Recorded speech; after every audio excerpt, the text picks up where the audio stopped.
तो तू कौन निमन बारो तू तो फिर हमारा बाद हम तनी सा कोई नहीं तो तू 5 बार हेंग हेंग कहले एकर मतलब कि हमरो से वीआईपी मौगा तू बारो ए फलना बो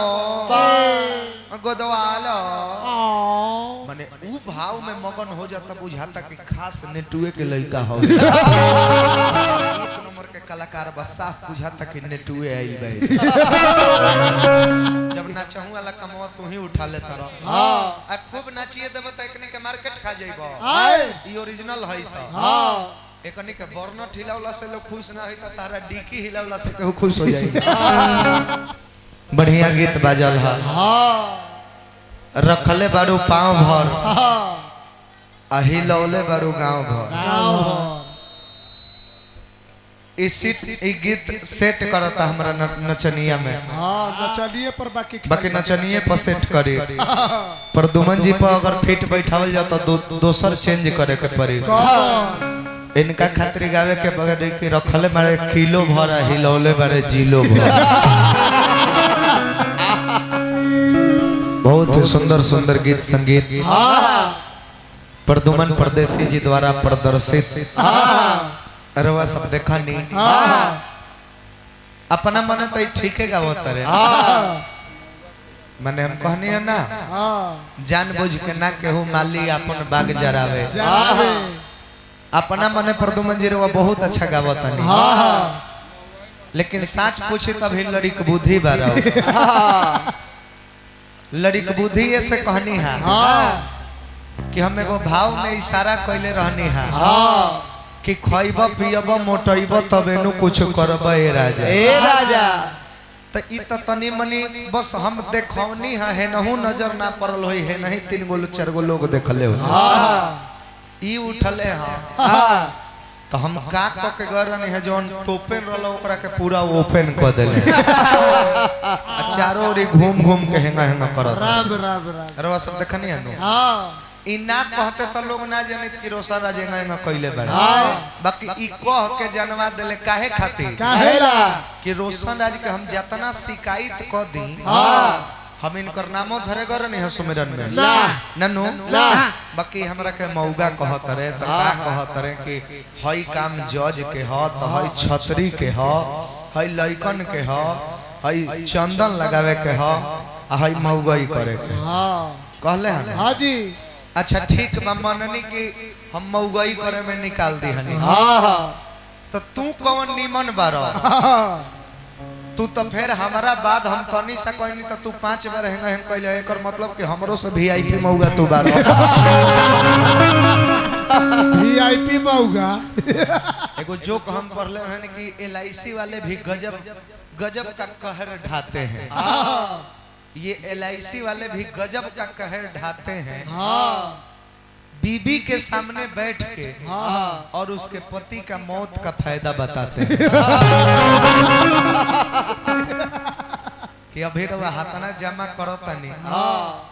तरह दौड़ जहिया मरद मर जाई है एक बार हाथना मिली अल्लाह मेहरारू खुश बारी सब मनावे लोग हैं सब जमा करते करते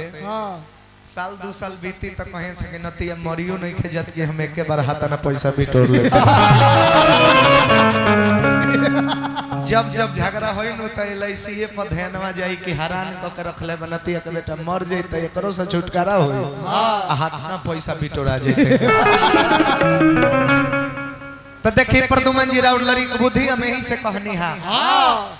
और एगो कौन दू गरिया वाला रवा बात कहनी है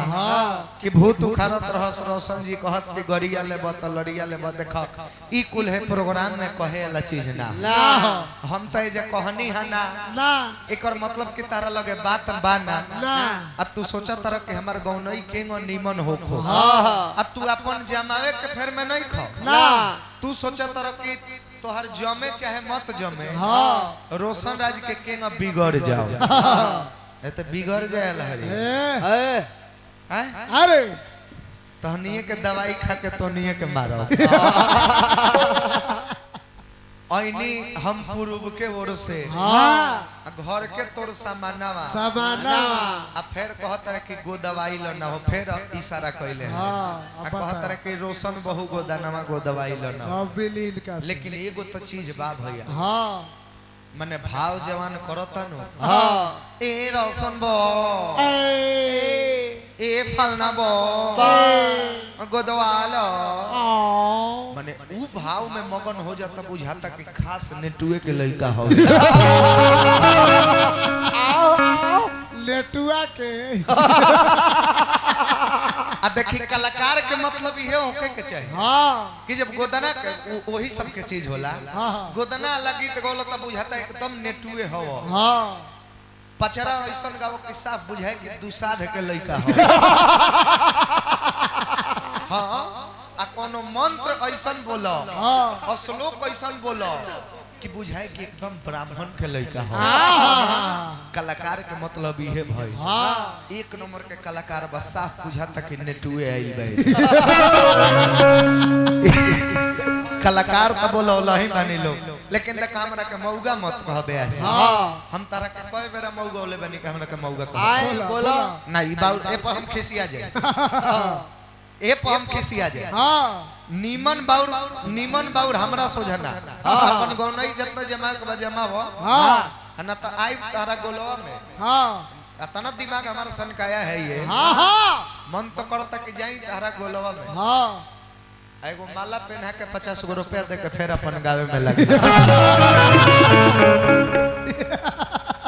गाना बजाना के जहां तक बात बा हाँ तो हम तारा के सुनावत हाँ गीत गौला हम में बड़ा नचबो कइला हाँ नाचे खातिर है लोग नहीं खे आए 5-5 7-7 हजार के नाइट दे के लोग के काहेला बोला काहेला जब नाचहू वाला कमवा तू ही उठा लेता रह हाँ आ खूब नाचिए देबो त एकनी के मार्केट खा जाइबो आए ई ओरिजिनल है सब हाँ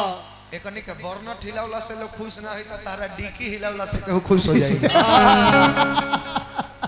गाना बजाना कर नाचे वाला काम में लोग के दो भाव हो